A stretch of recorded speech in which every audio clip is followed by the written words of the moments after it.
So there's that number.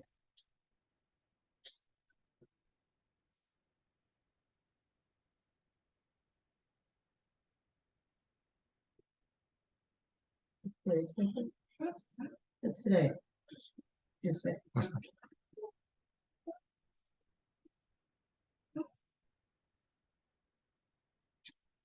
Hello, Dylan. How are you?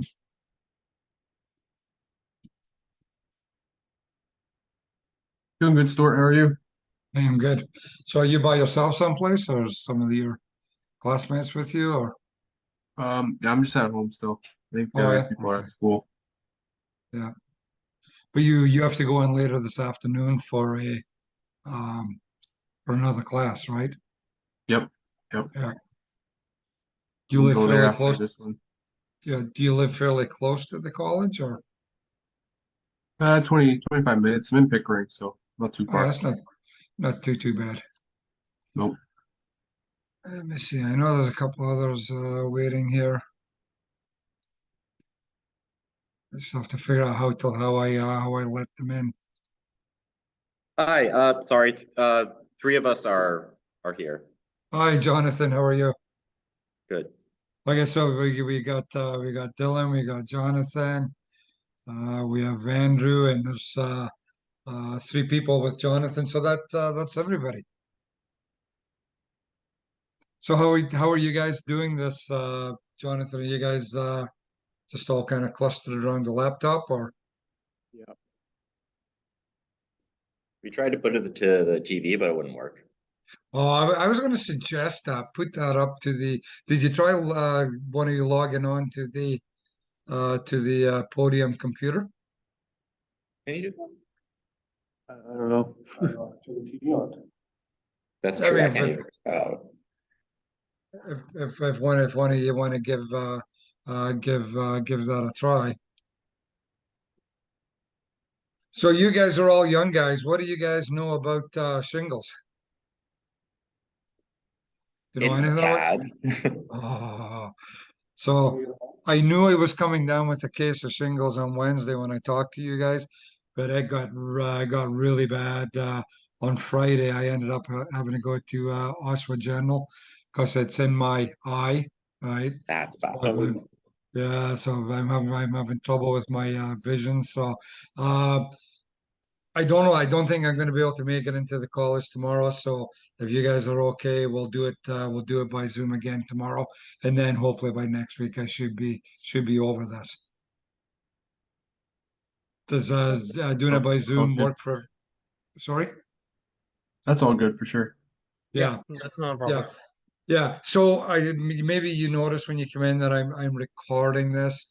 If you guys are interested, I have a YouTube channel. I could post this to the YouTube channel, and you can always have access to it for studying, right? So we have a couple of other uh, uh, segments that we need to get through, and then you guys need to do the Unit 2 test, which I think we should be ready for you guys to have Unit 2 test next Wednesday. All right, so I'm hopeful that we can get through all of the Unit 2 course material today, tomorrow, and maybe just a little bit at the start of next Tuesday. Then we can do a bit of a review if you guys want, and then you'll be all set for the test on Wednesday. And just like with Corey, you guys can cram as much information as you can onto a two-sided sheet of paper, and then you can bring that with you for the test on Tuesday. And we'll do it. I mean, the test is supposed to be a 1 hour test, but there won't be a timer going. And if you guys need the full 2 hours, that's fine by me. Okay. So does that work? Does that work for everybody? Yeah, that sounds good. I just had a question, actually, just about the that other assignment that I mentioned to you that is on our assignments page. I think it was something about Oh storm yeah, yeah. resilience. Yeah, So disaster planning and resilience. yeah. So because we have the happiness one, I think due this end of this week. Yeah. that we have to work on? And when would the resilience one be in Unit 3 or? So we'll either tie it right to the end of this unit. I would make it do after your test though. I need to go and take a look and see what that is. There's also a post unit quiz. Now who was it? See, I still don't have your guys' names down yet, but I believe it was Andrew had asked a question about the pre-Unit 2 quiz. Yes. I did open that back up. Did you see I opened that back up? I haven't checked yet, but Yeah, yeah, so it should be good then. yeah, you guys should be good for that. I'll also, when we're done, I'll open up the post Unit 2 quiz, and then you guys can do that. So when you do those quizzes, are they auto marked for you? Like, do you see a mark right away? Yes, we do. Yeah, so you know you can go through. You can use those two quizzes as part of your studying. Okay, so I'll take a look at the disaster planning and resilience. So talking about disaster planning, I just want to try and quickly. Professor, Yes. I'm very sorry for interrupting, but I wanted to ask another assignment question. Absolutely. And you know what? You don't have to apologize for interrupting. So you guys got any questions? Just yell to me and let me know that you have a question. Um, I was going to start the neighborhood happiness index thing this weekend, or sorry, last weekend. But when Yeah. I was looking at it, I wanted some clarification, I guess you could say, because it's Okay. almost worded in a way that we have to go and survey people that live in these neighborhoods. Is that correct? No, it's not that you have to go and survey people, but if you look at the happiness index, there's things in there like, people are generally happier if, within their community, public transit is planned, and you have access to good public transit and active pathways like bicycle pathways. You have access to good drinking water. So essentially, just look at your own neighborhood, right? And look at the that index. What type of things generally results in a higher happiness score? Okay. Or, Sorry. yep. I was just going to say, do all of you guys live in an urban area where you're provided with, drinking water by the municipality? Yes. Anybody living in Yeah. an area when where they're on their own well? No. Yep. I don't So think. just look at those criteria that they say, if these criteria are met, the happiness index will be high, and try and look at that based on the neighborhoods where you guys live, right? Are you guys all going to do this as one, or are you going to do it in a couple of groups? Are you going to do it individually? That's an option. I know I'm doing it by myself because I don't live near any of these people. Yeah, yeah. So, and I believe it was Andrew that pointed out that if you read that assignment, it says do in groups of three. I think the actual assignment says. So, if you want to do it with a couple of your classmates, uh, uh, that's fine. Just let me know who participated in it. What I will do, Jonathan, is I will take a better look at that assignment so that tomorrow I can give you more detailed guidance on how to do it. Cool. Thanks. Okay. Anybody else have any other questions or?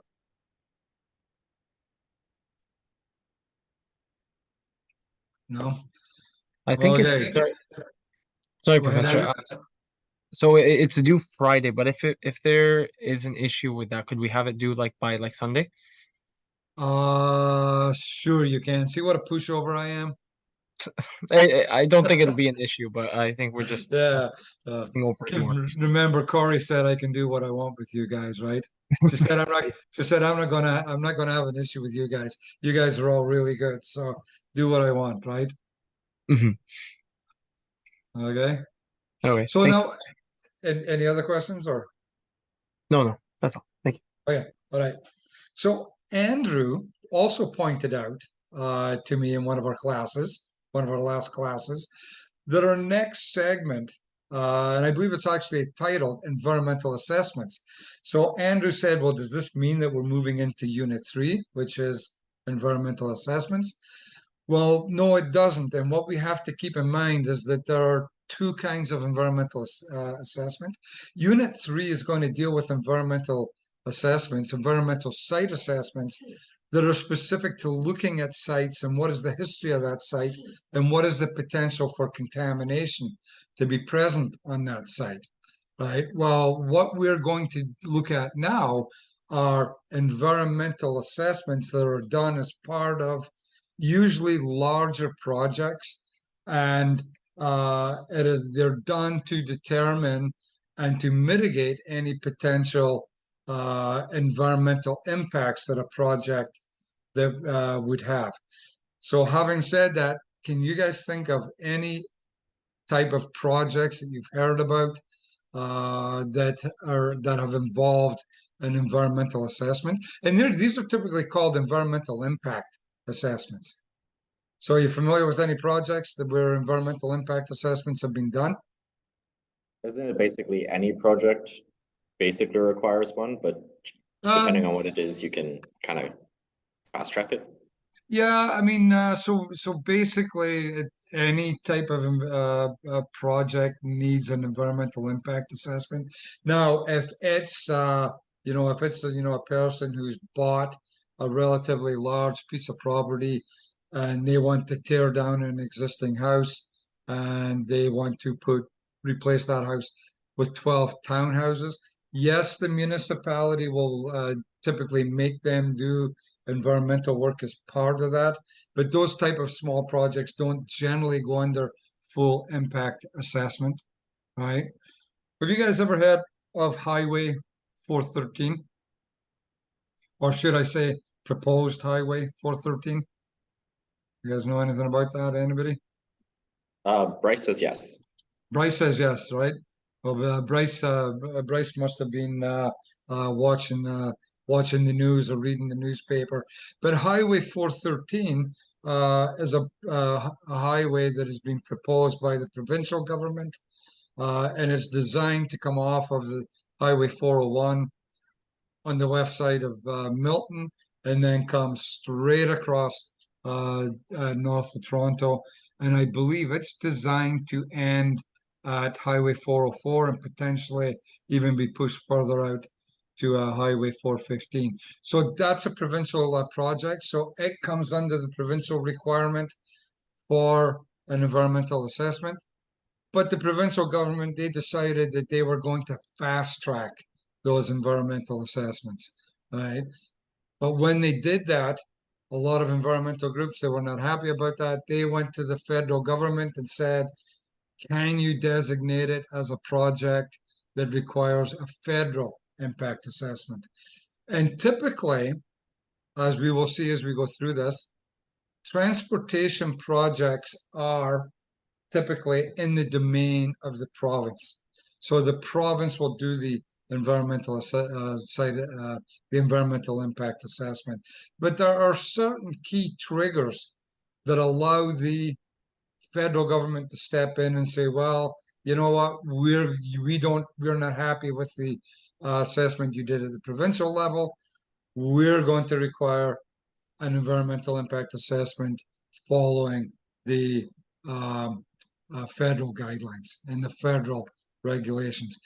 Any thoughts on when the federal government could step in and say, we're not happy how you've addressed this, we're going to bump it up to a federal impact assessment, keeping in mind what we've discussed a fair bit in the last couple of classes?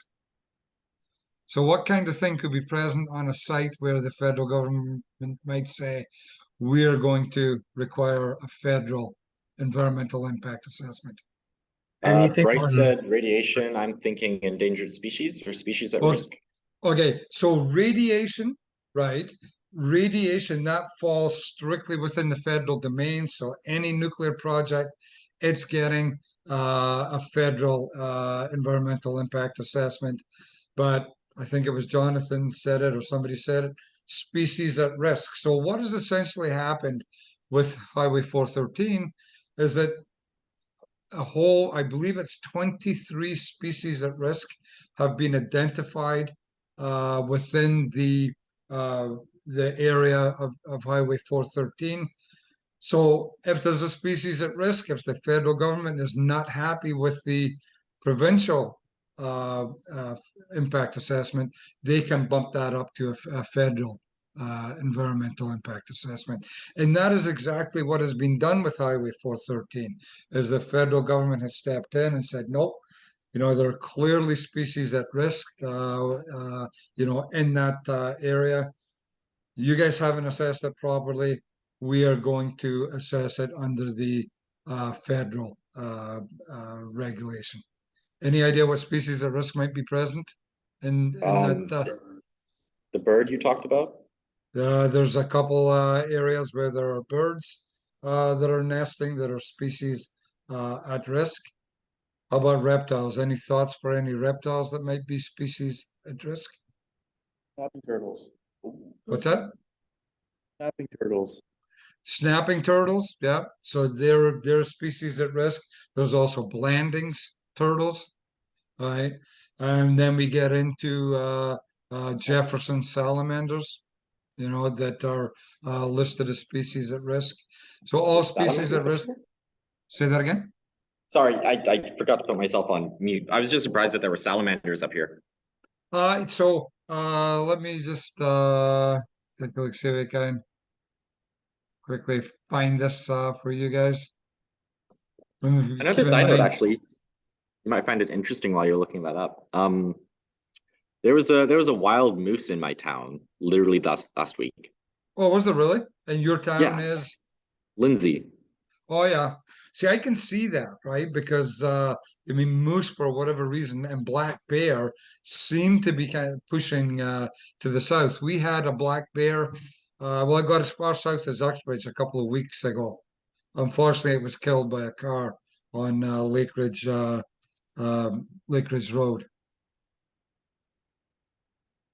Wait, where in Lake Ridge? So it was on Lake Ridge Road at Uxbridge. Oh wow.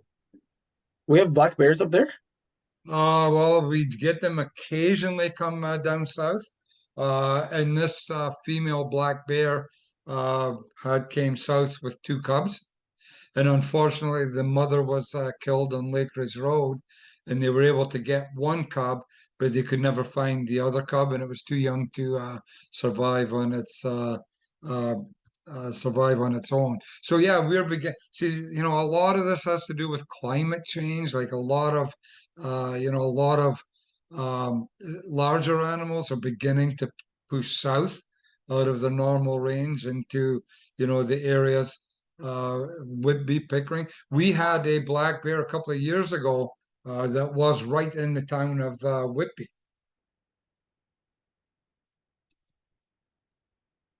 I'm trying to see if I can find this. So do they call like animal control, or is there a special unit for like wild animals? So usually the Ministry of Natural Resources will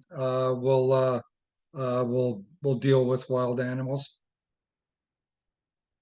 My wife and I were out over at a quiet road that we go to quite often there about a week and a half ago, and there was a raccoon there that was showing obvious signs of raccoon distemper. So in that case, we called animal control, and they came out and they euthanized it. But for the larger animals, like bear, moose, deer, it's usually the Ministry of Natural Resources that will deal with that. So let me just see if I can share my screen. Okay, so you guys can see that on my screen, right? Yep. Right, so every spring in Southern Ontario, this is a case of King Road. Where is this King Road? Yes, down in Burlington, Ontario. right? So every year, right, they have to close this King Road in Burlington to allow Jefferson salamanders to cross that road because, for whatever reason, their natal breeding habitat is on the opposite side of the road where they spend their life. So every spring, Jefferson salamanders migrate across King Road in Burlington, and every spring they have to close King Road because Jefferson salamander is an endangered species. It's protected, and luckily, it's my understanding that the residents in that area are okay with the road being closed off while they make their annual migration across the road. All right. So in answer to, I think it was Jonathan that said that you didn't know we have salamanders. Yes, we have salamanders in Ontario. We actually have a good population and a diverse range of salamander species. If you live near a wooded area that has a creek, or if that wooded area gets pretty wet in the spring, walk in there with a board. It can be like a 2x6 or a piece of plywood, lay it down, go back a week later and lift the plywood. And if there's salamanders there, there's a good chance that you will see them. So the presence of these, endangered species are what can trigger a federal um, um, environmental assessment. So let me see if I can get our slides for today up.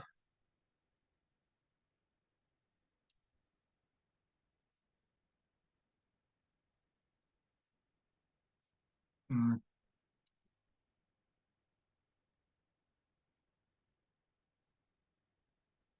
Oh, it didn't seem to work, did it? Hold on one second.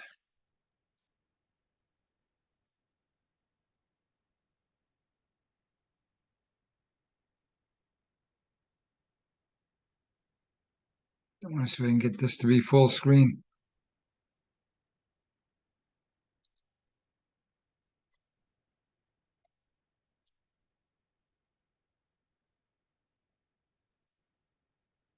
Does not want to go full screen, does it?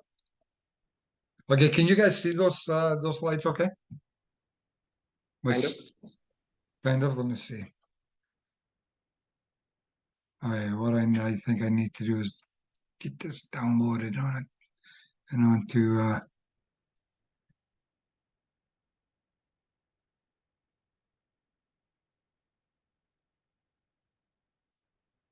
you guys all have a good long weekend? Yeah. Yeah, it was good. Any long Bryce's was weekends? really good. Bryce's was really good. Yeah, Boy, he got a lot of work done. What's that? You got a lot of work done. Well, that's good. Like college work or Golf work. He said golf work. golf work? Oh, well, as long as you got some type of work done, right?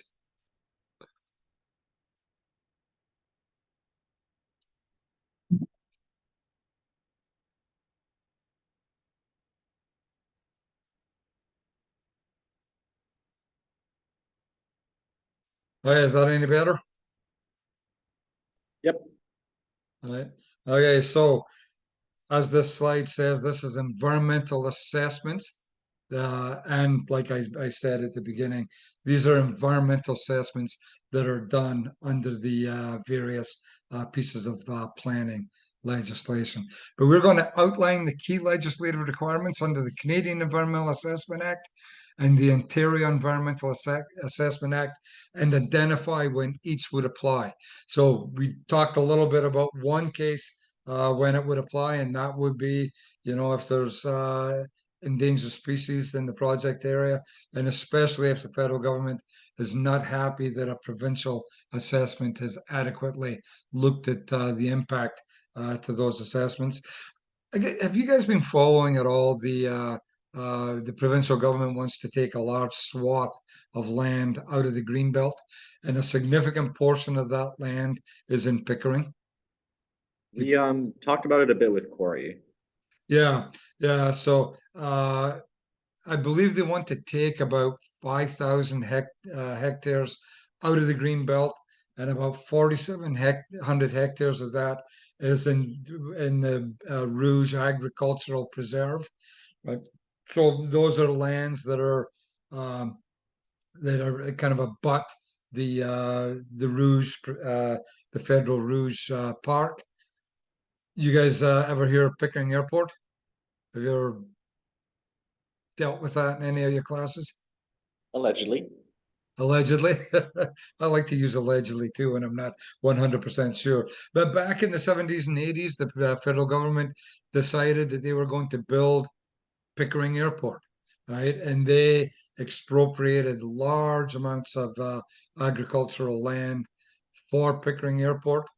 And Pickering Airport rears its ugly head, like every decade it seems that, it comes back out again. But it sounds like now it's dead, dead and gone, maybe. Hopefully it's dead and gone. So the federal government, they took a lot of those lands and they wrapped them into the Rouge Park. Uh, and the provincial government still owns a large amount of expropriated land outside the Rouge Provincial Park.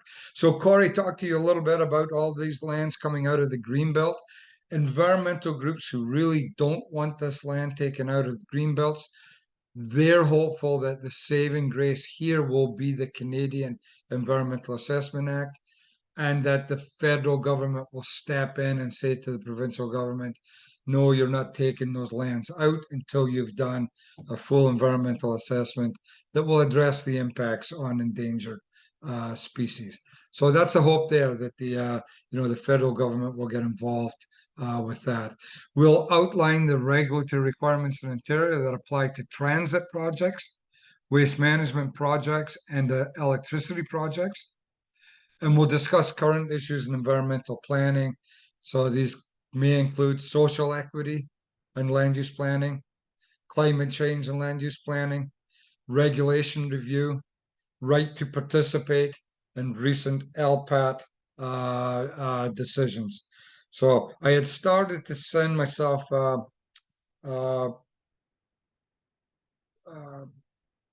email because I just wanted to show you guys something. Quickly show you guys something.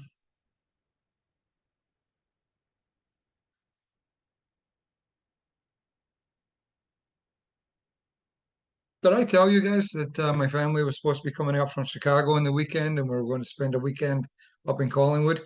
Did I tell you that? Nope. Nope. Well, that got completely trashed because of this shingles, which may actually have been a good thing. But I just want to show you something here. And this segue I'm taking you on does somewhat deal with the material that we're dealing with right now. So where are we here? Why did that not go?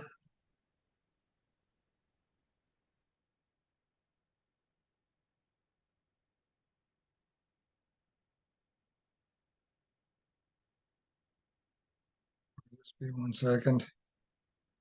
Hopefully I will just be 1 second.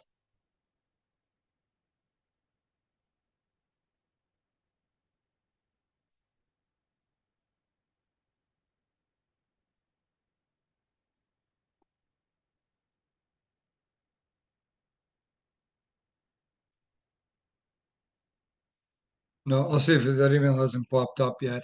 But as we saw, I'm making you guys dizzy with jumping between screens. I do get motion sickness.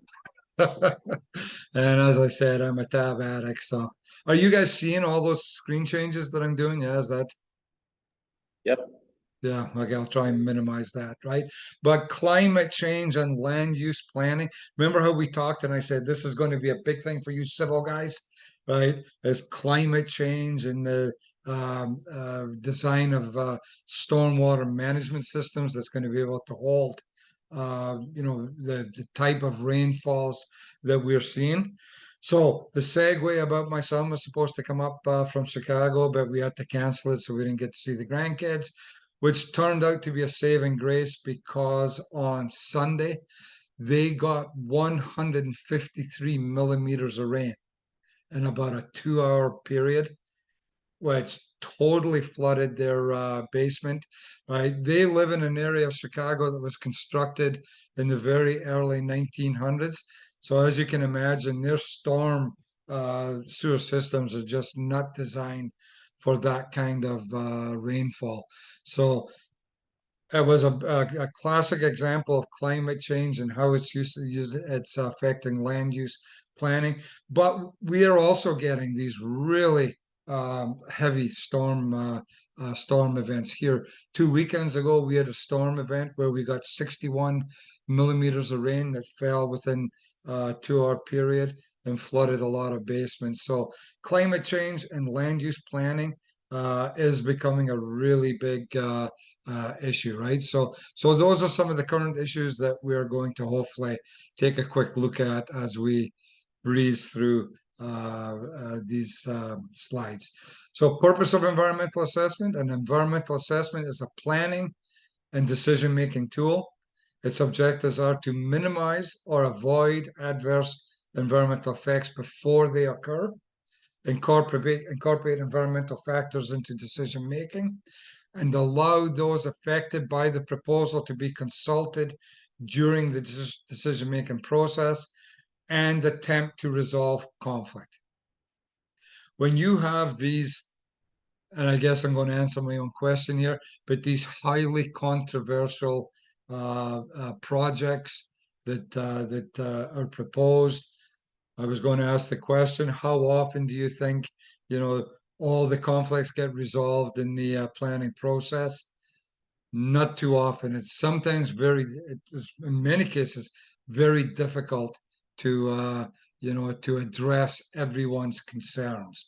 But if everyone is consulted, then those concerns get brought to the forefront, and if possible, those concerns are mitigated in the early design stages of the projects. If we come back to Highway 413 again, I did read an article just recently, and they were saying that potentially a large portion of the environmental assessment may need to be redone because climate change and greenhouse gas emissions apparently were not adequately addressed in the fast-tracked environmental assessment that was done.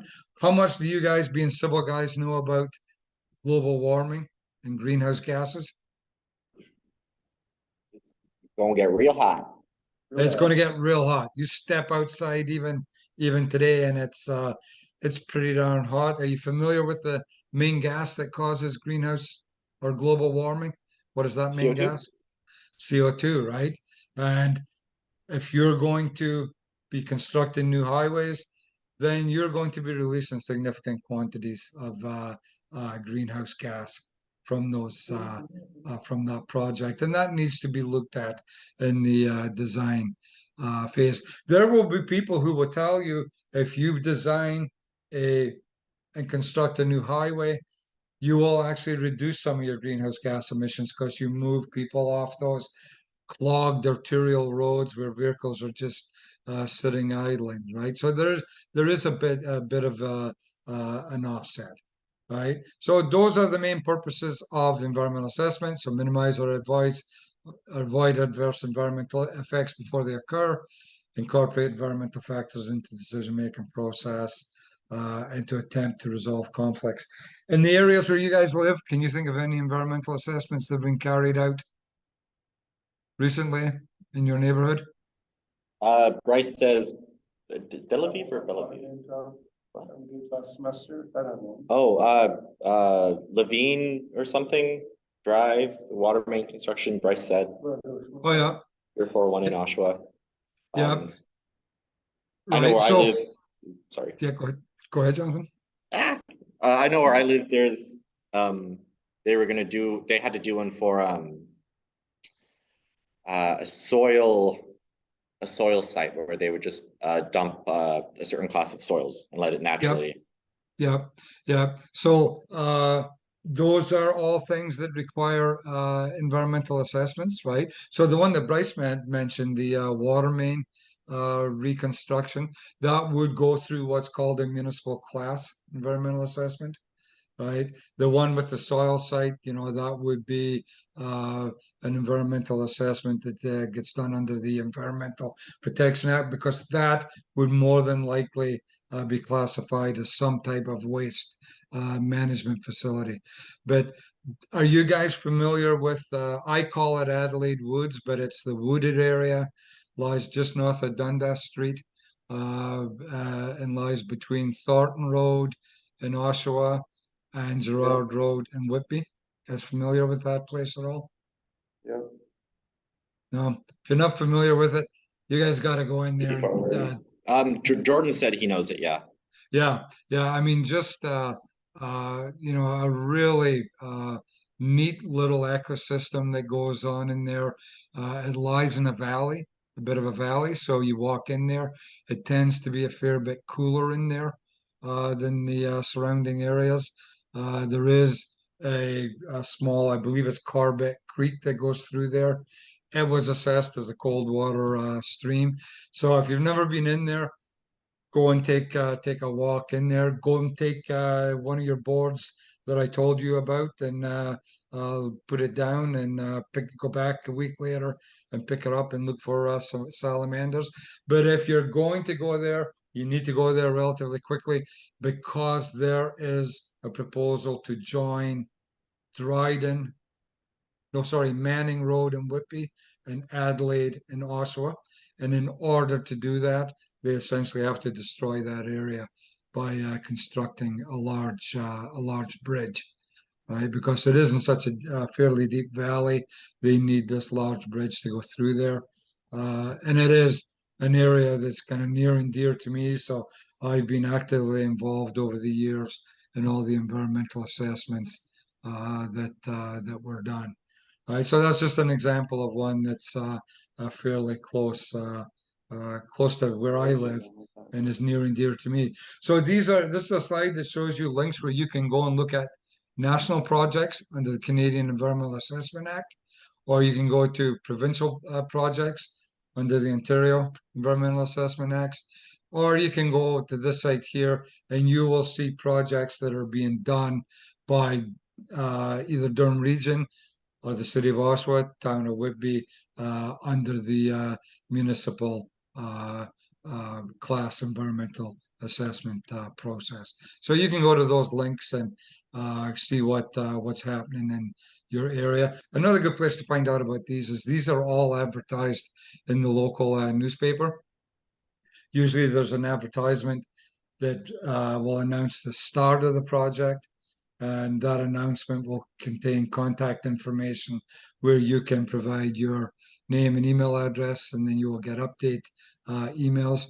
So there's always a project initiation notice, and then there's always a project completion notice, right? So step one of any project is to determine if an environmental assessment is actually required, right? So two acts that apply to environmental assessment. There's the Canadian Impact Assessment Act, right? And the Ontario Environmental Assessment Act. If I whip back to this last screen, you'll see here, Federal Canadian Environmental Assessment Act. It has now changed to the Canadian Impact Assessment Act, right? So, but I'm old school. I still find myself referring to it as the Canadian Environmental Assessment Act. Okay, so these are the two pieces of legislation, right, that will determine if a particular project needs to have an environmental assessment. And as it says there, projects may be subject to both, one or neither, right? And we'll see what some of these projects are, right?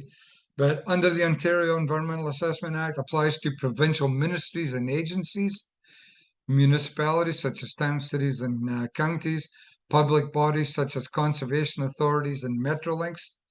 It also applies to private sector companies if the project is designated by the regulation, and they can be designated by declaration by the minister, right?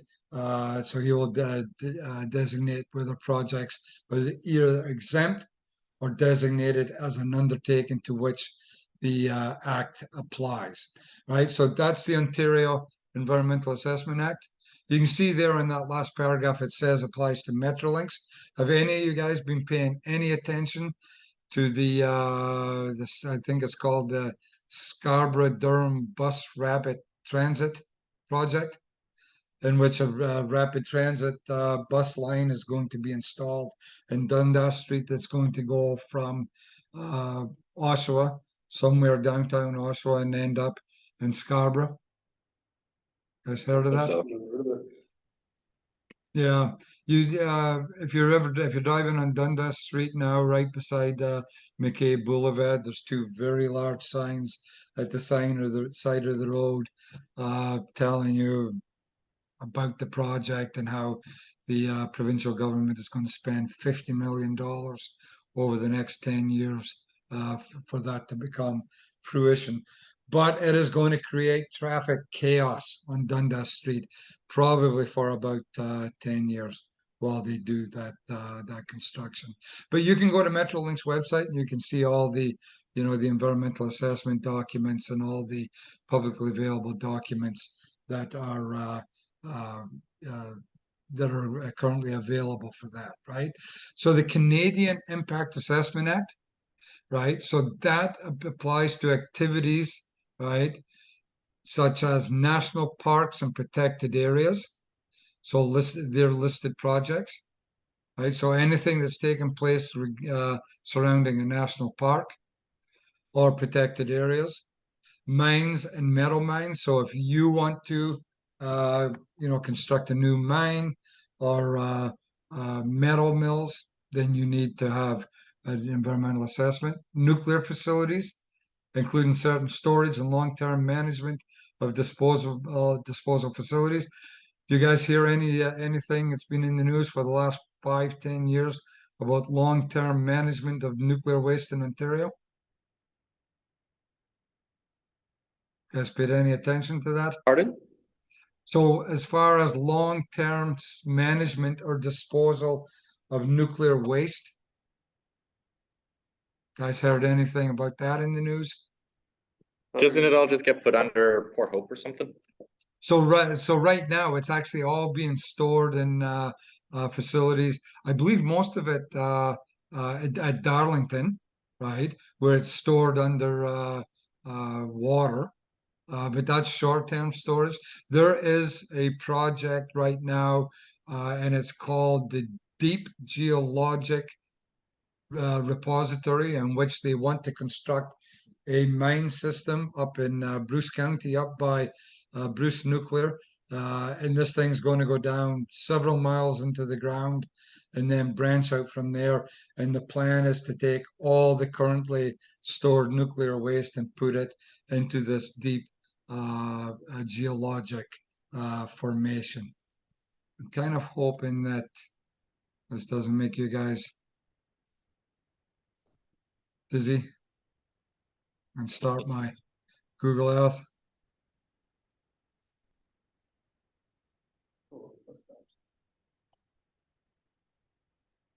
I'm actually struggling to read these slides. My eyes are so messed up. So let me just I'll zoom in here. All right. So you can see I have some Kestrel boxes marked here. But where these Kestrel boxes are marked are right in the area where that deep geologic repository is going to go. All right. You can see how close it is to, I guess this is Lake Huron. All right. All right. So one of the concerns with this deep geologic depository is that what is the impact going to be on the U.S. side? All right. So the U.S. they are kind of pushing right now for more environmental studies to be done so that they can assess the impact over on the American side.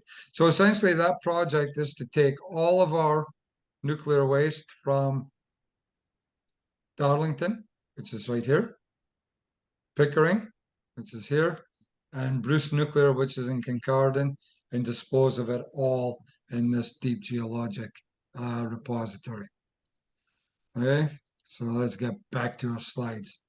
All right, so nuclear facilities, oil and gas, and other fossil fuels, electrical transmission lines and pipelines, renewable energy like large hydroelectric dams, transportation, so airport runways, international bridges, and water projects such as dams, water, and diversion. Right, so those are projects that are, you'll specifically find them under the Canadian Impact Assessment Act. This might be a list that you might want to make really small on your cheat sheet. All right.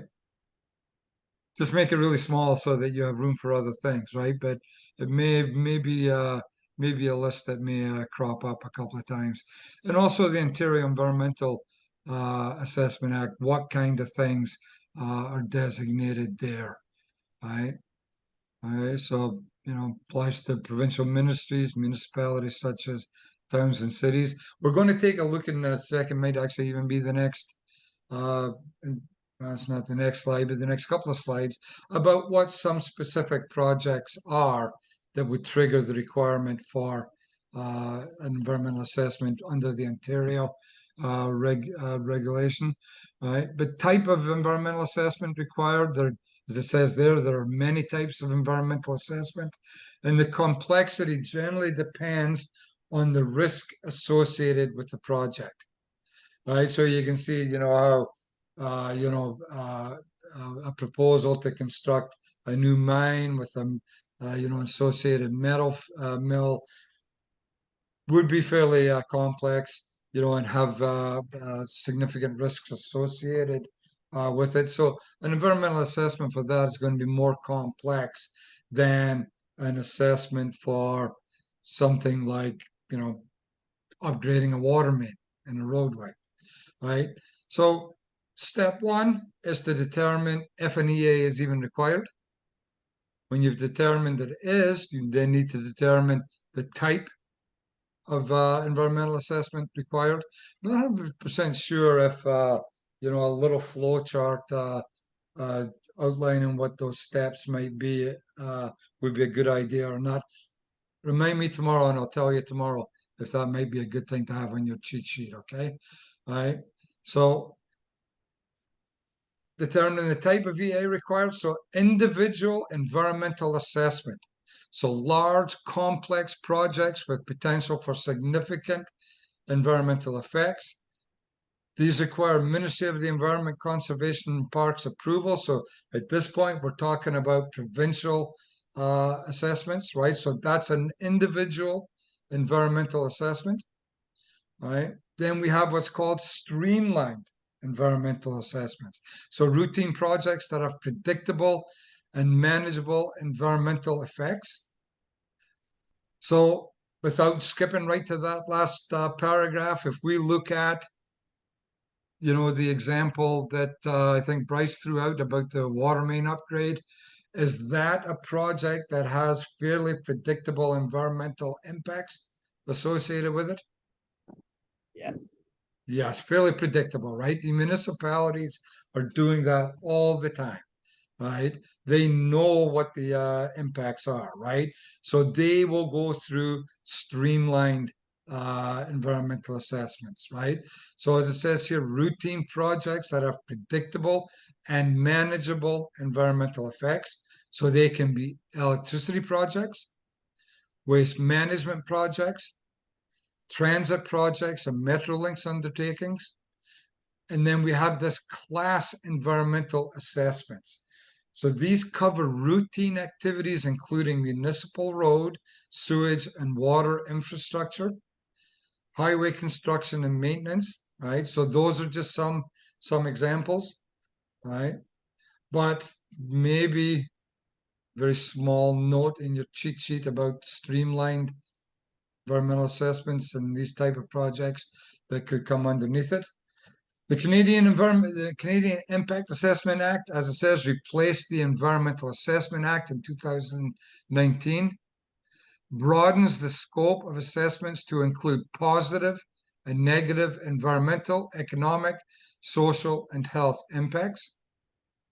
Generally applies to large-scale projects, for example, electric generation, mining, water, oil and gas. And when we're talking about water, we're talking about, dams, dikes, locks, or diversion, right? So there's not too many dam projects get done in Ontario anymore, but there was one a couple of years ago, the Bala Dam up in the Gravenhurst area, and there was fairly significant environmental assessment done surrounding that project. And that was a very controversial project. I teach an urban planning course up in the North Campus, and every year when we're doing student presentations, there's usually always somebody who picks the the Bala hydro dam expansion project as part of their planning. Right, so activities under federal jurisdiction. So railways and nuclear, right? So railway transportation, that is strictly under federal jurisdiction. Nuclear power plants, anything to do with nuclear facilities, strictly under federal jurisdiction. What other transportation modes would be strictly under federal jurisdiction? Water transportation? Water transportation? I wasn't going to say that as an example, but yeah, I mean, You just said trains. yeah, I mean, if you look at even the Trent Severn system, up in Peterborough, I believe that's federal, but definitely, the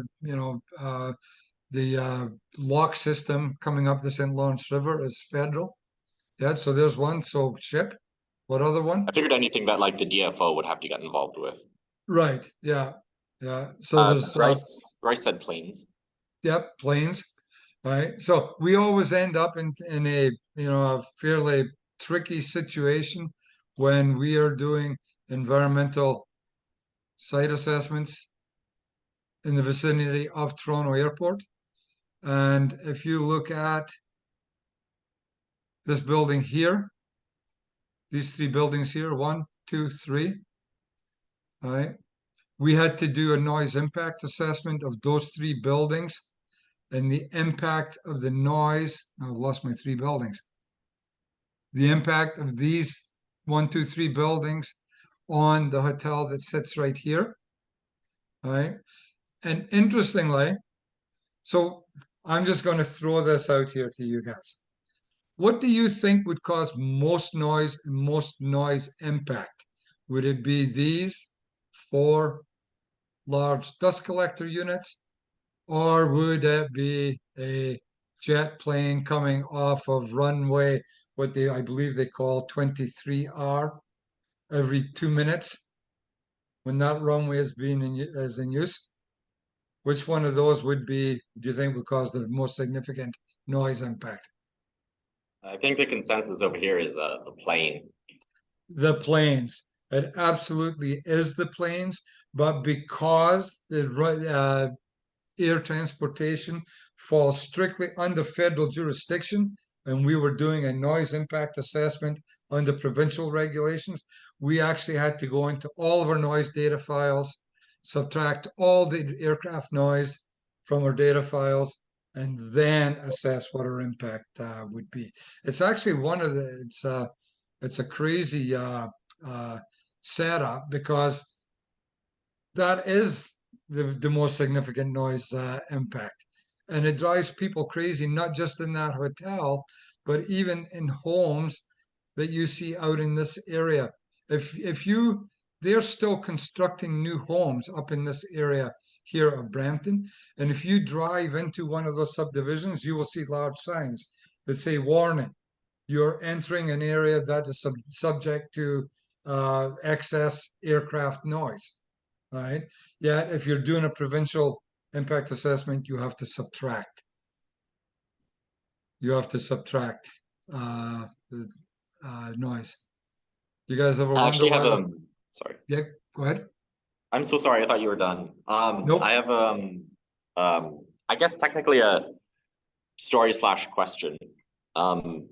I remember hearing a story during my co-op from the drainage superintendent that a while ago in Kawartha Lakes there was a like an environmental assessment done for a municipal drain that had to be done or renovated. I don't know, something.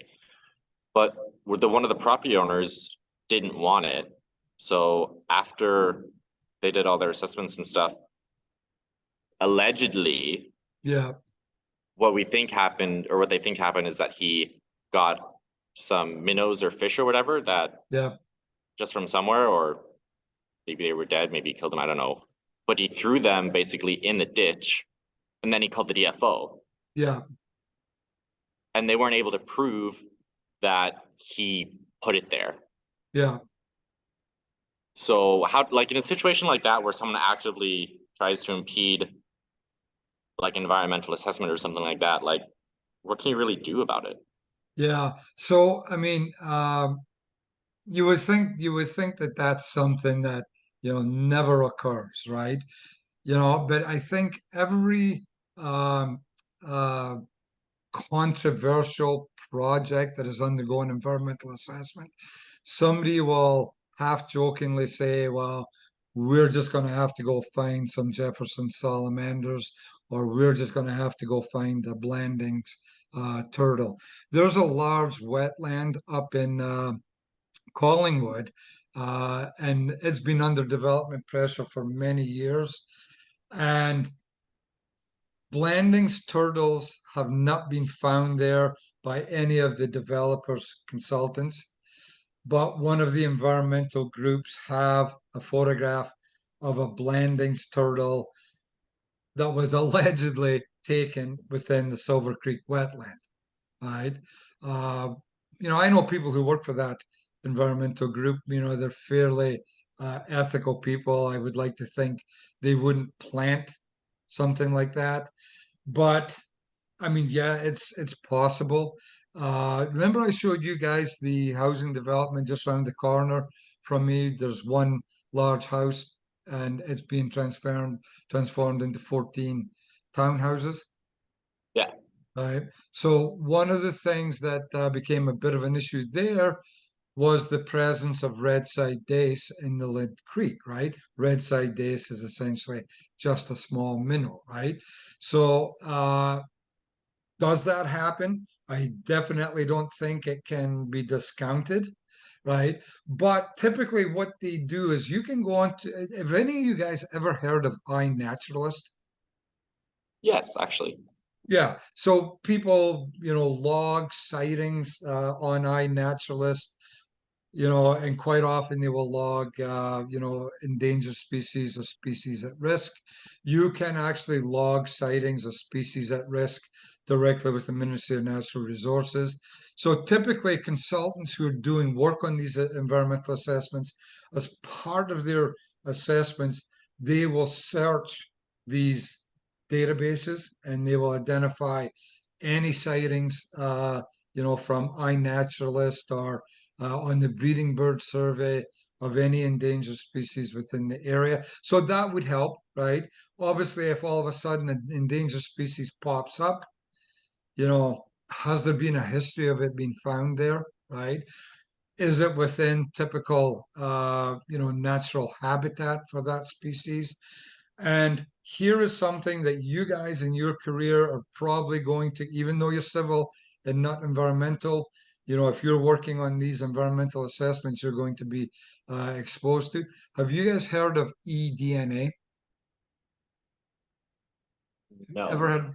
No. So eDNA is it's a rapidly expanding field, and in fact, we're just getting labs together for our students to be able to participate or to learn about eDNA testing, because now you can it's always difficult. You know, is there red side dace in a creek, right? You can go to a creek and you can electrofish that creek. And if there happens to be a red side dace, it will get stunned and will float to the surface. So you can do that, right?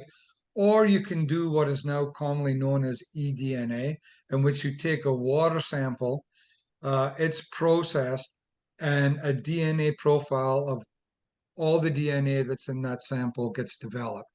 And they can see from that eDNA profile, is it picking up eDNA from endangered species, right?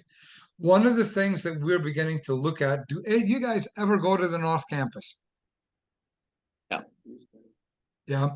Have you ever walked over to the stormwater pond at the main campus? No? No.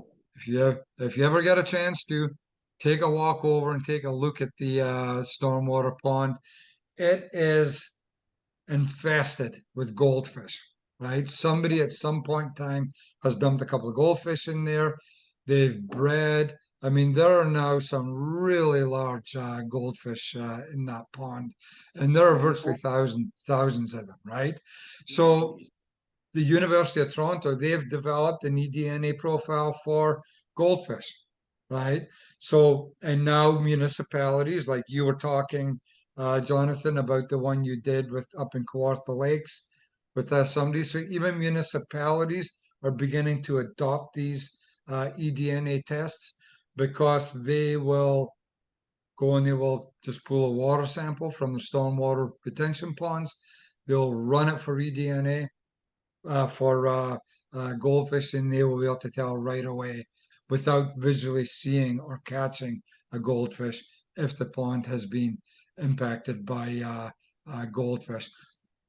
Why do we care if there's goldfish in a stormwater retention pond? In case they get out because they're incredibly invasive. Because they are incredibly invasive. So I happen to be doing a lab with my students in the Oswego Creek last year, and one of my students happened to say, "Oh, there's a goldfish," just nonchalantly, and that was a big deal to me, right? Because I recognize, you know, the ramifications of that. And I said, "Are you sure it's a goldfish?" And they said, "Yeah, hold on, we're trying to catch it." And they caught it. And I said, "Oh boy, you know, that is really a bad sign. I wonder where that came from." And a couple of the other students piped up and they said, "It's from Durham Region's, it's from the college's stormwater retention pond." I'm trying to take a look, see if I can. I've got myself lost here for a moment. Let's zoom in. We'll take a look at Durham College. I know you guys are getting sick, right? But here's the campus. Here's the stormwater retention pond, right? The outfall to the creek is right here, right? So one of the labs that we're setting up for the students to use with the eDNA is to take a eDNA sample from upstream, from the outfall, and from downstream. And that eDNA profile will give you a good indication of how impacted is the creek.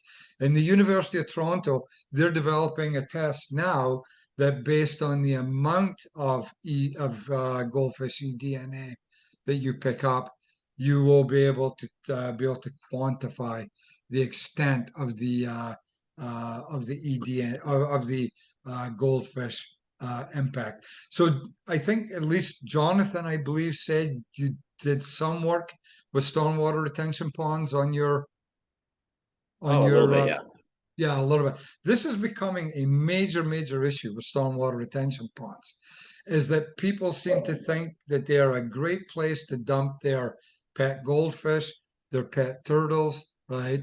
They give no thought to this retention pond is connected to a natural waterway and what happens when these species get out, right?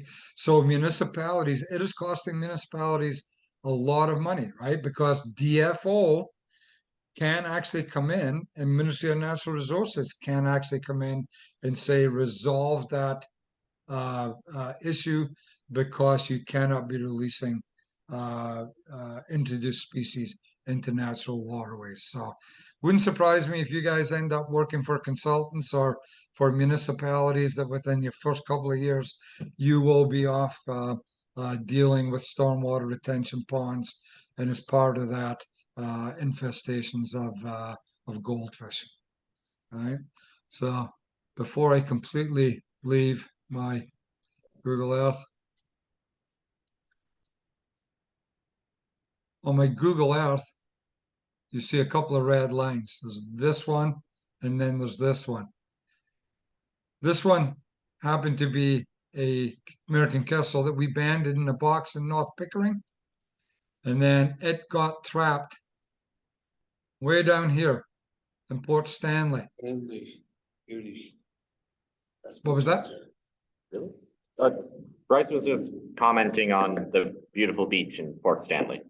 Oh, there is a beautiful beach in Port Stanley, and this is a civil engineering issue again, right? So here's the beach in Port Stanley, but I have a friend of mine who is a civil engineer, and unfortunately, he has spent a lot of time along, and I believe this is actually one of the properties here he's had to deal with, where you see how the embankment is eroding back, right? Well, it erodes back close enough to these houses, and the municipality then becomes concerned that that house is going to fall into Lake Erie. So my friend has actually spent many a day down here assessing houses, and he's actually had to issue official condemnation notices where the property is condemned, and then the municipality effectively seal it, and they knock it down. Can you imagine being, as a civil guy, involved where you're walking into somebody's house, they've lived there for the last 30 or 40 years, they don't want to leave, but here comes a guy, and his only purpose is to determine whether it's safe for you to live there or not. And if he says it's not, he's condemning your property. It's usually a very emotional issue, right? But that's because erosion of the lake along the North Shore. But based on our conversation last year or last week, what would these banks be excellent for? Kestrels? No, wait. Barn Barn swallows, right? There we Yeah. go. And in fact, some of the biggest barn swallow colonies are now along the North Shore of Lake Erie, where they're getting this significant erosion, right? But I know people in the civil engineering field, and a lot of their work is on this erosion type issues, not only in Lake Erie, but there's some areas of Lake Ontario where it's occurring as well. And their job is, to assess the rate that the erosion is expanding back into, I guess, for lack of a better word, solid ground. So if you guys want to be erosion specialists, well, you can see it on this. You can see the sediment in the water. Right. Well, that is essentially sediment that's being washed away from the bottom of the embankment. And any civil guy worth his salt should know the answer to this. And I say that half kidding. But you wash away the bottom of that bank is going to want to find its natural angle, and that natural angle is called the angle of. Oh my God, cohesion? Right? No. Internal angle of friction? No, but the internal action of friction does play a role in it, but the angle of repose, right? That's the natural angle that soils want to come to when they're subjected to these erosion forces, right? All right. Just want to do a quick. So have you guys Just ever out of heard that? curiosity, Yes? pardon? So go ahead. Have you guys ever heard of the term angle of repose? Yes. Okay. So I'm not leading you too far astray. Okay. You asked me if I've ever heard of what? Um, so in a situation where the municipality condemns a building, Yes. does the municipality, this is gonna sound weird to say, but do they pay out the owners?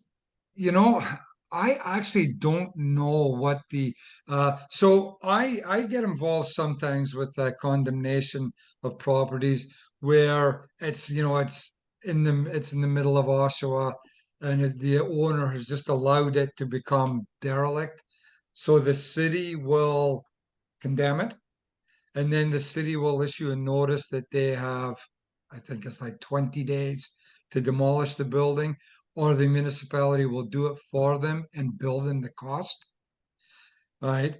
I don't think even in a situation like this, the municipality does not pay the landowner. Right? I mean, it is just it's an unfortunate fact of life that you bought a piece of property that had a beautiful view of Lake Erie, right? But you didn't give any consideration to the fact that the cliff edge is moving 2 to 3 feet closer to you every year. My friend sent me some photographs of this, and I think it's this house here, and I will try and find them for you for our class tomorrow. But essentially, the house is now hanging. The back 1/3 of the house was hanging over the edge of the embankment, right? And the owner had moved um, uh, uh, a trailer onto the property, and he said, "Well, I'm living in the trailer, right?" But the municipality essentially said, "That's fine, but we want this house condemned, so nobody could come in there." And like my friend said, it was a no-brainer. He walked onto the property, saw about 1/3 of the house hanging over the edge, and he just immediately condemned it. But I think in a situation like this, you're essentially out of luck. Yeah, Right. that really sucks because you're basically losing, it's costing you the entire value of the house. Oh yeah, yeah. I mean, in that particular case, this guy lost his house, right? The municipality also wanted that house down before it fell into Lake Erie, right? Because there's a whole bunch of issues surrounding that as well, right? When a house, an older house that potentially has asbestos and a whole bunch of other contaminants falls into the lake, right? You don't want it just willy-nilly falling into the lake. Plus, it's the safety issue, right? But this guy here is not too bad, right? It has a long way to go before it gets to the back of his property. But you can see in this property, it's essentially eaten up. I believe when he bought the property, he had the same distance from the back of his house to the road as he did to the top of the bank. He's essentially lost that full southern portion of the property, right? And these friends and associates that I have that work in this field, they spend a lot of time with aerial photographs and the stereoscopic aerial photographs. I don't even know if they still do that. I'm sure with computer systems, there's a way to do it on a computer screen now. But when you look at them stereoscopically and you can see them three-dimensionally, they are actually able to plot how far back the top of that embankment is progressing every year. All right.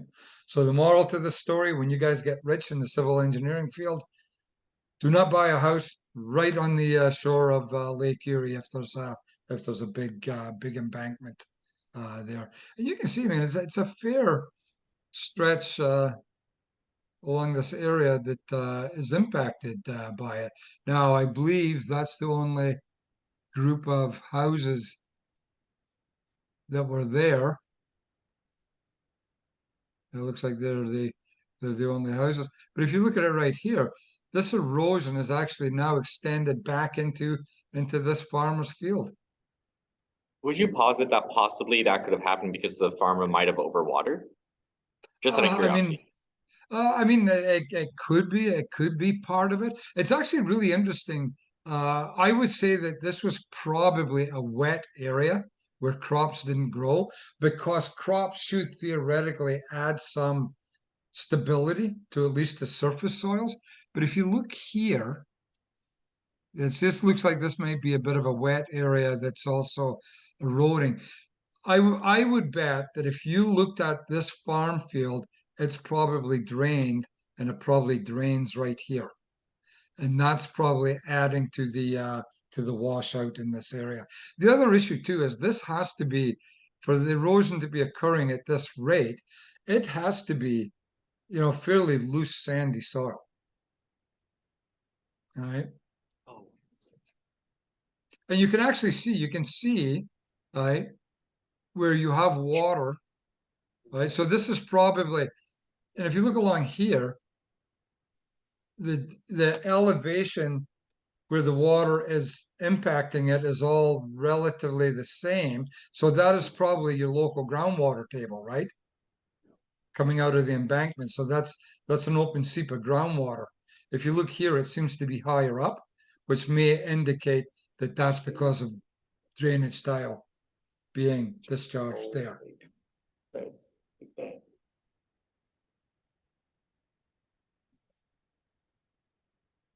Right, so that was boy, that was a real segue, right?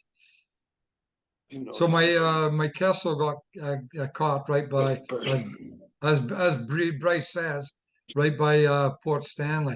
But this other one, interestingly, was a kestrel that we banded down by Cambridge, and instead of going west like all the other kestrels do, he decided to go east, and he hit a building at Toronto Pearson Airport and was killed.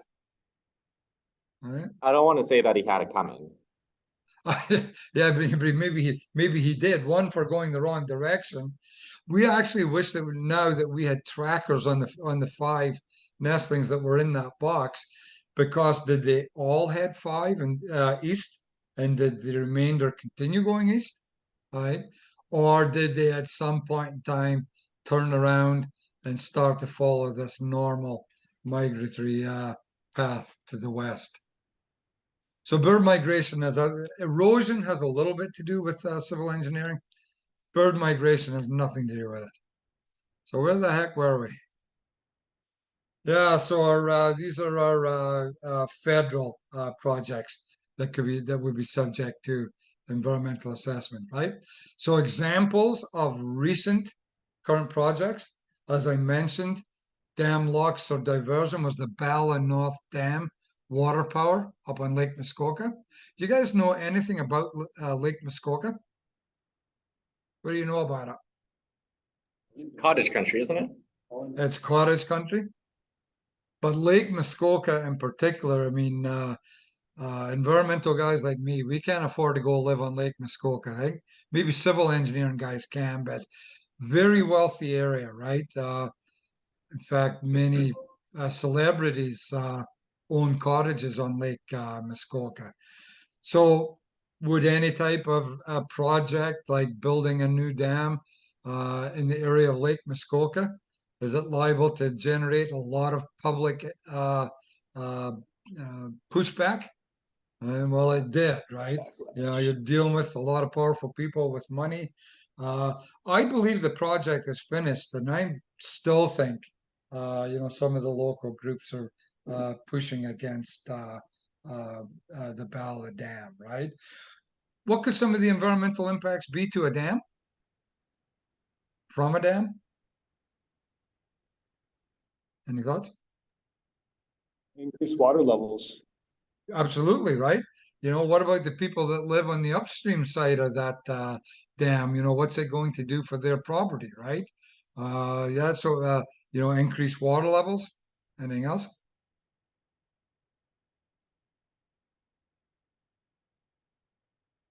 How about fish migration? All right, put a big dam in a waterway and you begin to impede fish migration. All right, and sediment transport and deposition becomes, you know, changed in a major way. All right, oil, gas, and oil sand projects. The Eastern Mainline project, so that was the pipeline to transport natural gas from Markham, Ontario, through Oshawa to Eastern Ontario. And then the Energy East project, a pipeline to transport crude oil from Alberta to New Brunswick. Now, again, it was going to move through Oshawa or very close to Oshawa. I believe the Energy East project was canceled during the environmental assessment project. It was just, I believe, deemed that there was just too many, too much environmental impact that wasn't well controlled.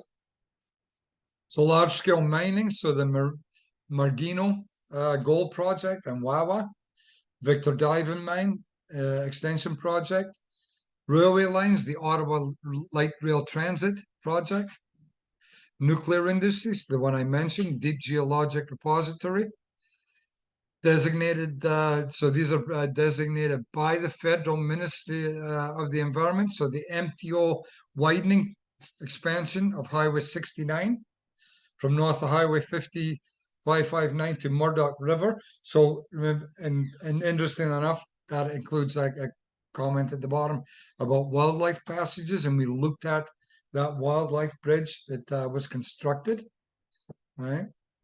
So see how it says expansion of Highway 69, that's a provincial highway, but it was designated by the Federal Minister of the Environment because they obviously believed, you know, that it was a significant enough project with significant enough impact on endangered species that they needed to be involved.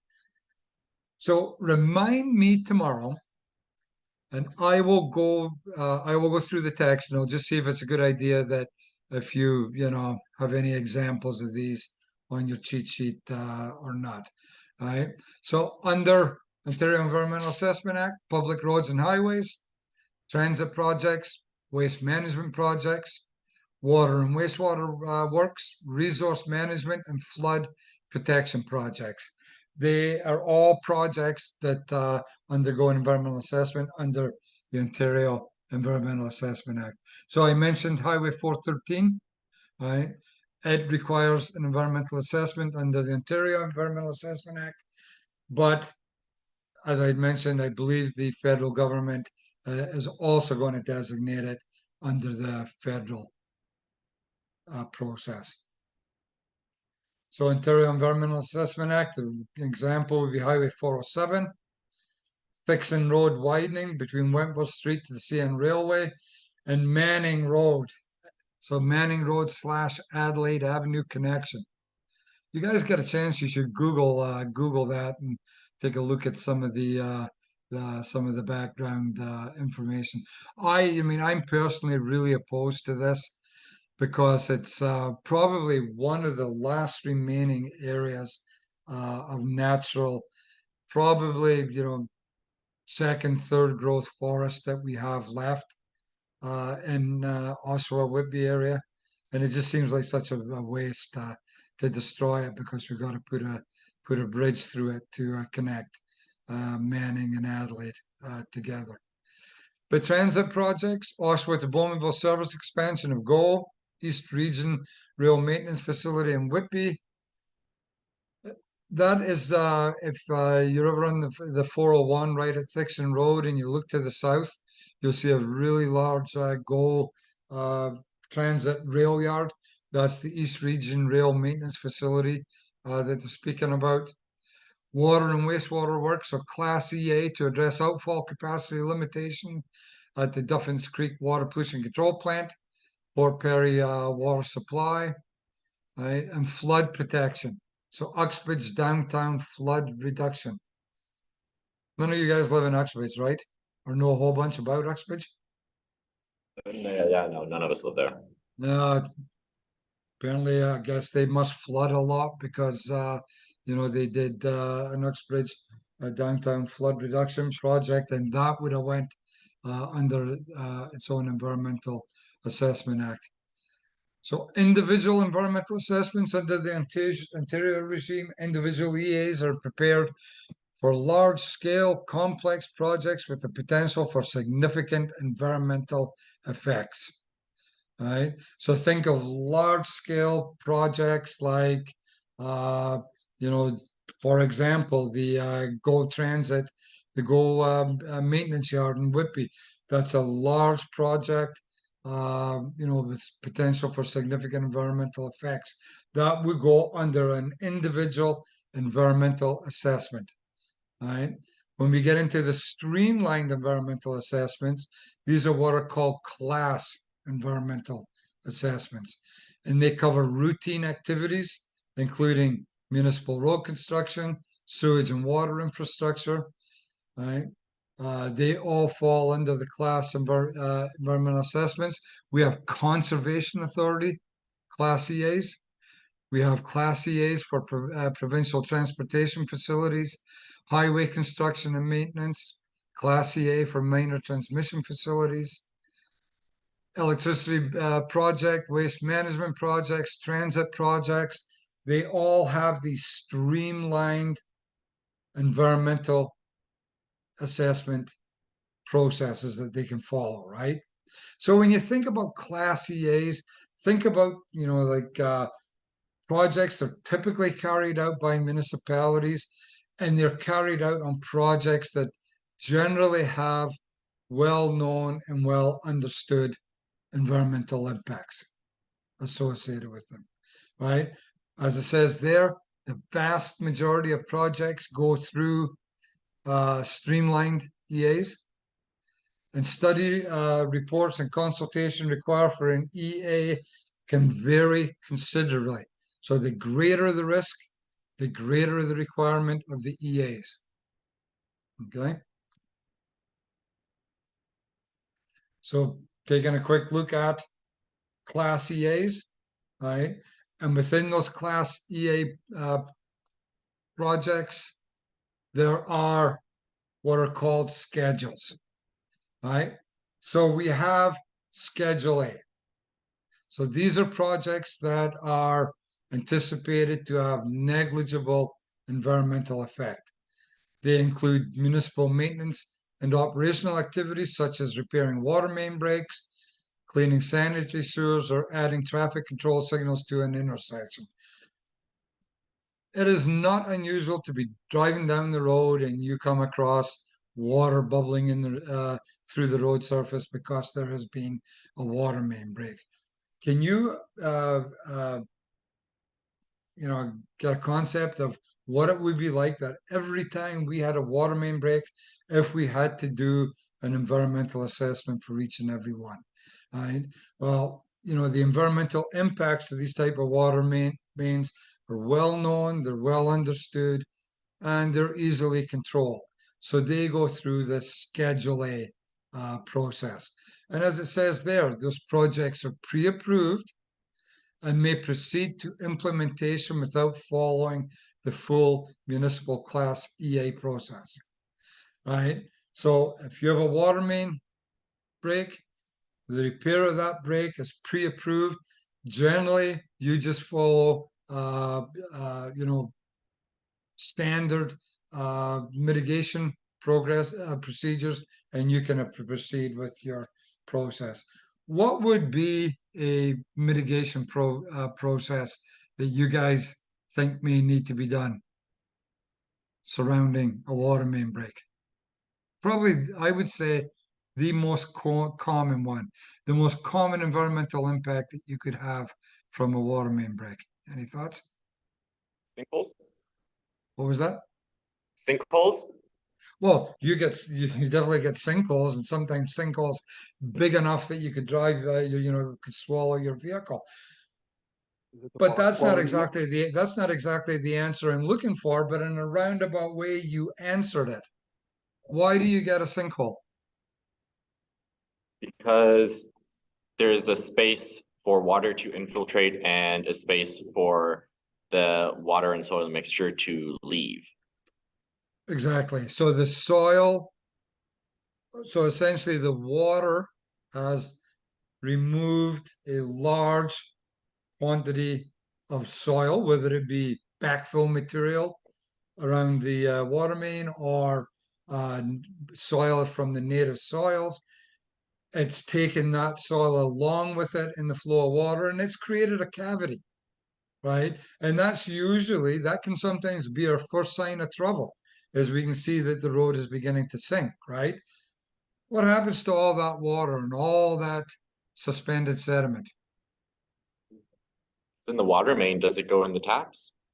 Well, so potentially it can go in the tap if we have a change of pressure, right? But typically that water comes to the surface and then it runs to a storm sewer catch basin, and from the storm sewer catch basin, it will run to, if it's in a new area, to stormwater pond or to a creek, right? So you have siltation issues, right? Right? So we always tie erosion and sediment control together, right? In the case of a water main break, it's typically sediment controls that you're implementing at that point in time. Do you ever drive down the road and you'll see the catch basins and black fabric flapping from the sides of the catch basin? Have you ever noticed that? Yep. Yeah, so those are put in place ahead of construction projects so that rainwater flowing to that catch basin has to filter through that fabric to remove sediment, right? It's a form of sediment and erosion control, right? And I've said this many times to you guys, sediment and erosion control is going to be a big thing for you guys if you're dealing with, road reconstruction, if you're dealing with sediment or a stormwater retention ponds, right? There are actually courses that you can take now in Ontario to become a certified erosion and sediment control specialist. And you see jobs advertised in the paper around large construction sites looking for someone who has that certification process. Do you guys speak about erosion and sediment control much in your civil course? Pardon? Do you guys speak much in any of your other courses about erosion control? Oh yeah. Yeah. Well, not in depth, but like it's definitely been brought to our attention that soil and erosion control plans are important. Yeah, yeah, and much more important for you guys than when I graduated. I think I told you this. The first job I was offered was, as an erosion control person. And it was just really kind of coming to the forefront there. But sedimentation of natural waterways is a huge issue, right? You guys being civil guys might not know the answer to these, but what are some of the environmental impacts of increased sediment load to creeks? Can you think of what any of the actual environmental impact would be? Well, you don't know whether or not these sediments that you're introducing have contaminants, and also you're building up basically the bottom of the river creek. So eventually the flow is going to change horizontal, like the horizontal alignment is eventually going to change. Yeah, yeah, but I'm glad you brought up the the contaminant issue. A lot of these, if you have a water main break, right behind the Durham College's Whitby campus, chances of that soil being contaminated are pretty remote, right? But you have a water main break downtown Oshawa or downtown Whitby, then or downtown Toronto, then yeah, contaminated sediment is an issue, right? And your second point of building up the the bottom of the creeks, that is one of the environmental impacts. But the main concern there is it changes the stratigraphy of the bottom of the creek. So fish that come into that creek and they need like gravel beds to spawn on. Well, those gravel beds are no longer there because we've smothered them with sediment, right? And fish are greatly impacted by water clarity, right? So if we decrease water clarity by introducing sediments, then we've adversely affected those fish, right? So yeah, sediment control, even around well-known things like water main breaks, is really important. And it's only been in the last few years that the town of Whitby have enforced sediment controls within catch basins. Quite often, you could do a project in Whitby, and they would just let you move ahead with it without worrying about sediment going into catch basins, right? So there's your Schedule A. So think of Schedule A, the negligible environmental effect, right? Then we have this what's called a Schedule A plus, right? So these are projects that have a somewhat broader scale than the Schedule 1, but are still anticipated to have negligible environmental effect. So including refurbishing a water supply plant, installing a sewer within an existing road allowance, and adding turning lanes to an intersection. So they're types of projects, that we see, commonly occur. We know what the impacts are, but there are more impacts than with just a Schedule A, right? But these projects are also pre-approved and may proceed to implementation without following a full municipal class EA assessment. All right.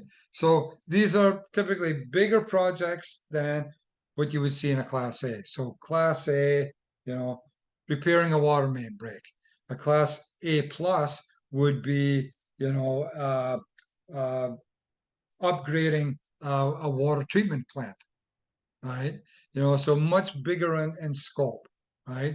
And you might ask why upgrading, a municipal water treatment plant would require municipal, is even an environmental assessment because, how they receive that water from the natural environment can have an impact on the environment.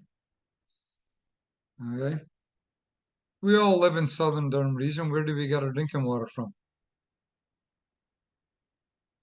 I don't. The lake. What was that? Somebody said something? We have the lake and the tap. Okay, we have the lake and the tap. Do we have a pipe between the lake and the tap? A lot of them. Essentially, we do in Southern Durham region, right? Right. Yeah, we have water filtration plants that are right on the shore. They pull their water from Lake Ontario, they purify it, and they send it to us, right? But if you get much further north of Oshawa, especially get up to Port Perry area, we're now talking groundwater sources, right? Not necessarily. There's rivers and stuff too that they draw from. There's rivers. I'm not 100% sure. So if we get west, if we get down to Cambridge, yes, they're pulling water from the Grand River, right? Right. I think part of the issue here, like in Durham region per se, is there's no rivers that are really big enough that have the kind of flow that you need to be able to provide it as a source of drinking water. So we get up to Uxbridge and the areas around Uxbridge and north of Uxbridge. Yes, certain areas are groundwater, but they do use Lake Simcoe as well for the northern parts. I'm not sure that we're using any of the rivers or creeks in Durham region, but that's only because they're not, the rivers and creeks are generally fairly small, right? But definitely you get out to Cambridge and they're using the Grand River, right? Right. So, but where we're living, it's typically water that's coming from the lake, right? So, a good test question may have been what comes after Schedule A, and you could have answered Schedule B. Don't think that's on the test though. But Schedule B, projects that have potential for some adverse environmental impacts. All right. They're required to proceed through a screening process, which includes consultation with all parties that may potentially be affected by the project to ensure that they are aware of the project and that any concerns are suitably addressed. If there are no outstanding concerns, then the project may proceed to implementation, right? So the whole purpose of public consultation is so that the public can bring to the people who are proposing this project issues that they believe need to be addressed, right? So sometimes, when there's a project being proposed, so an example of one there was a proposal to upgrade a bunch of the culverts, that are under regional roads. So that went to an environmental assessment. And because that was something I was interested in, I was involved in it. So they became interested in a lot of my knowledge of, and specifically, which of these culverts would potentially be getting used by snapping turtles to lay their eggs, right? So that's information and knowledge that members of the public can bring to the project that the project consultants can then address through the planning process, right? So Schedule B, more adverse effect, right? We have to have consultation, right? If there are no outstanding concerns, then the projects may proceed. Schedule P projects generally involve minor modifications to existing facilities, such as increasing the depth of a municipal well, retiring a water pollution control plant, or construction of a minor expansion to a road. And then we get to Schedule 3 projects, right? So these undertakings can have the potential for significant environmental effects, required to follow the full planning and design process specified under the municipal class EA, requires the compilation of all relevant information into a clear and easily understand report called an environmental study report, which must be made available for review by the public and regulatory review agencies, and generally involve the construction of new facilities or major modifications to existing facilities, such as constructing a new water treatment plant, expanding an existing water pollution control plant beyond its rated capacity, or significantly widening an existing road. Right? So that's the Class A, Class A plus, Class B, Schedule B and Schedule C. Class environmental projects. Okay. Let's take a look and see what it we're just going to get a little more in depth into some of the specific Class EAs. So let's stop it here. You guys have had to listen to me rambling on and on for about 2 hours. We'll pick up here tomorrow by Zoom, right? Are you guys okay tomorrow by Zoom? Oh, yeah. Yeah. Okay, let's do this again by Zoom tomorrow. I'll take a real good look. Corey actually set the test before she left. I'll take a real good look at it, and maybe I might be able to give you some advice on what I would and would not have on a cheat sheet, okay? Sounds good. Sound good? Yep. Okay. You guys enjoy the rest of your day, okay? All right, you too. Okay, thanks, guys. Thanks. Thank you. Bye, guys. So where will we have this recording, Professor? So let me so there's a process that my computer has to go through, and then, okay, the other guys are gone, right? I'll post it. I'll post it within the next hour, okay? Okay, that's no problem. Just because I was in and out, so I just wanted Yep. to make sure I could cover some things. Okay. Yep. Okay. All right. Thank Okay, you. Thanks, Andrew. Bye-bye. And tomorrow we'll be online as well, right? Yeah, we'll be online again tomorrow because my vision is all messed up, Oh, right? okay. All right. I hope you feel better. Thank you. Okay. All right. Thanks, Andrew. No problem. Bye. Bye-bye.